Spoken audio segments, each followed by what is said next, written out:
Love marriage वाली बहू। सुबह का वक्त था और सरला जी उदास चेहरा लेकर पार्क में बैठी हुई थी। तभी उनकी सहेली सुमन वहां आती है। क्या हुआ सरला जी, आज मॉर्निंग वॉक करने का इरादा नहीं है क्या? इस तरह चुपचाप क्यों बैठी हैं? आई तो थी ये सोचकर कि पार्क में जाकर थोड़ी देर पहले टहल लूंगी, लेकिन क्या करूं, मन ही नहीं कर रहा। अरे सब ठीक है, तो इतनी परेशान क्यों नजर आ रही हैं? नहीं नहीं, ऐसी तो कोई बात नहीं है, सब ठीक है। अरे भाई, अब तो आपको खुश नजर आना चाहिए। अभी कुछ महीने पहले तो बेटी की शादी हुई है, घर में नई बहू आई है, आपके चेहरे पर तो रौनक नजर आनी चाहिए। अरे छोड़ो भी, आजकल की बहुओं के बारे में क्या बताऊं आपको। क्यों, क्या हुआ बहन जी, कोई परेशानी है क्या? कुछ किया क्या बहू रानी ने?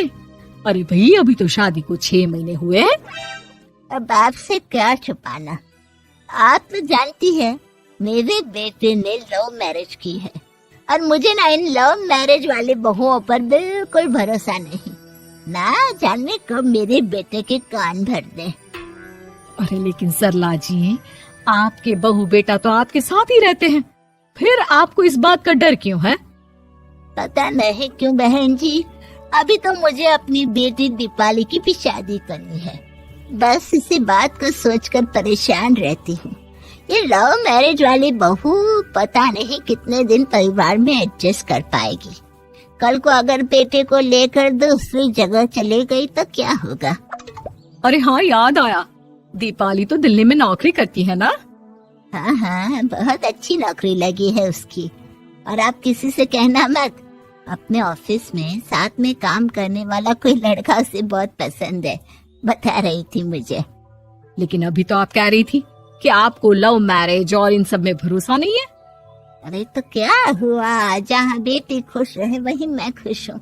और वैसे भी बेटी को तो दूसरे घर जाना है, वो लोग जाने और उनकी बहू जाने, मुझे तो बस अपनी बेटी का ब्याह करना है। अच्छा अच्छा, ठीक है ठीक है, जैसी आपकी मर्जी।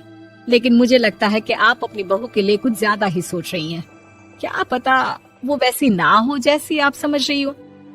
सरला जी अपनी जगह से उठते हुए कहती हैं। अब ये तो भगवान जाने, बस मेरी बेटी दीपाली की शादी उसकी पसंद से हो जाए तो मैं गंगा नहा लूं। चलिए बहुत देर हो गई है, मैं भी अब घर जाती हूँ। अच्छा अच्छा ठीक है, मैं भी चलती हूँ।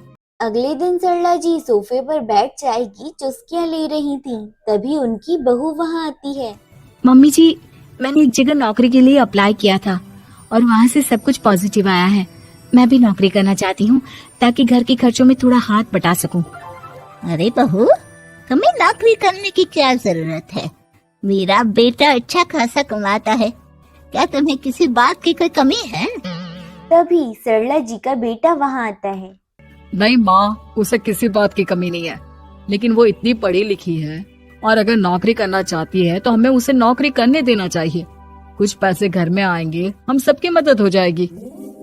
तुम तो ऐसे कह रहे हो बेटा जैसे ये घर तुम्हारी पत्नी की कमाई पर ही चलता है। अरे नहीं नहीं मम्मी जी, इनके कहने का ये मतलब नहीं है, बस मेरी ही नौकरी करने की इच्छा थी, इसलिए आपकी परमिशन चाहते हैं।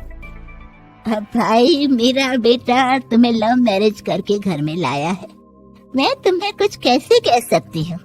जो मर्जी आए करो। सरला जी का बेटा और बहू वहां से चले जाते हैं। अब बहू नौकरी करना शुरू कर देती है। कुछ ही दिन बाद सरला जी की बेटी दिल्ली से घर आती है और अपनी माँ से कहती है, माँ, मैंने आपको बताया था ना, मुझे अपने ऑफिस में साथ काम करने वाले एक लड़के से बहुत प्यार है, मैं उससे शादी करना चाहती हूँ माँ। हाँ हाँ, तो मैंने कब मना किया? अगर तुम उसे पसंद करती हो तो उसके घर वालों को कहो, हम आपस में बात करके तुम्हारी शादी तय कर देते हैं। अरे लेकिन माँ, एक बहुत बड़ी परेशानी है। क्या परेशानी है बेटा? माँ, वो लड़का बहुत अच्छा है, लेकिन कुछ ज्यादा ही पैसे वाले घर से उसके माँ बाप। उन्हें मेरे और उसके रिश्ते से वैसे तो कोई परेशानी नहीं है, लेकिन वे चाहते हैं कि शादी 5 स्टार होटल में हो।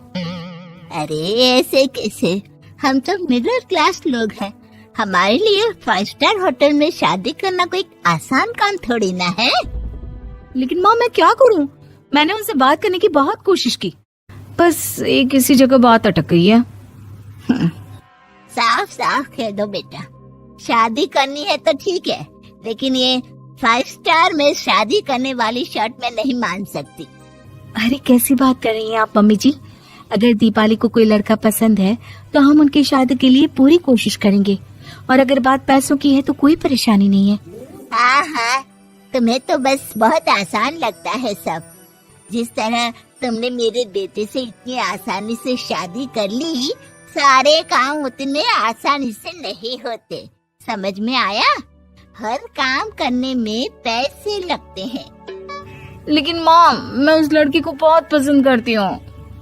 सही बात है बेटा, लेकिन तुम उस लड़के से साफ साफ कह दो, अगर उसे तुमसे शादी करनी है तो अपने घर वालों को मनाए। अगर नहीं मना सकता तो तुम दोनों अपनी गृहस्थी अलग से कहीं सेट कर लो। कोई जरूरत नहीं है अपने माँ बाप के साथ रहने की। मम्मी जी, ये आप क्या कह रही हैं? मैं भी तो आपके बेटे के साथ लव मैरिज करके आई हूँ। अगर मैंने भी ऐसा ही किया होता तो? लो, अब तो मुझे उल्टा जवाब देने लगी। देखो बहू, मैं तुम्हारी सास हूँ, मुझसे ठीक से बात करो। लेकिन माँ, भाभी ठीक तो कह रही हैं। हाँ, अगर बात शादी के खर्च की है तो मैं उस लड़के से कुछ कह सकती हूँ, लेकिन उसे अपने घर वालों से अलग होने के लिए कहना, ये सही होगा क्या? आप तो समझिए माँ। और वैसे भी मम्मी जी, मैंने कुछ महीने पहले जॉब करना शुरू कर दिया था और अपनी पूरी सैलरी बचा कर रखी है। आप चिंता मत कीजिए, मैं दीपाली की शादी में कोई कमी नहीं होने दूंगी। तुम अपनी सारी तनख्वाह मुझे मेरी बेटी की शादी का खर्च करने के लिए दे दोगी? हाँ माँ, मैंने भाभी को पहले ही सब कुछ बता दिया था और वो इस बारे में सब कुछ जानती थी, इसीलिए उन्होंने पहले ही नौकरी करनी शुरू कर दी ताकि मेरी शादी धूमधाम से हो सके। तभी सरला जी का बेटा वहाँ आता है। देखा माँ, जैसा हम हर समय समझते हैं वैसा होता नहीं है। आपको लव मैरिज करने वाली बहू से नफरत थी ना, लेकिन अपनी ही बेटी की लव मैरिज पर आपको कोई एतराज नहीं था। ये तो गलत बात है ना। हाँ बेटा, सही कह रहे हो तुम। बहू, मुझे माफ कर दो, मैंने तुम्हारे बारे में गलत सोचा। आज से मैं बहू और बेटी में कोई फर्क नहीं करूंगी, और अपनी लव मैरिज वाली बहू से तो बिल्कुल नफरत नहीं करूंगी।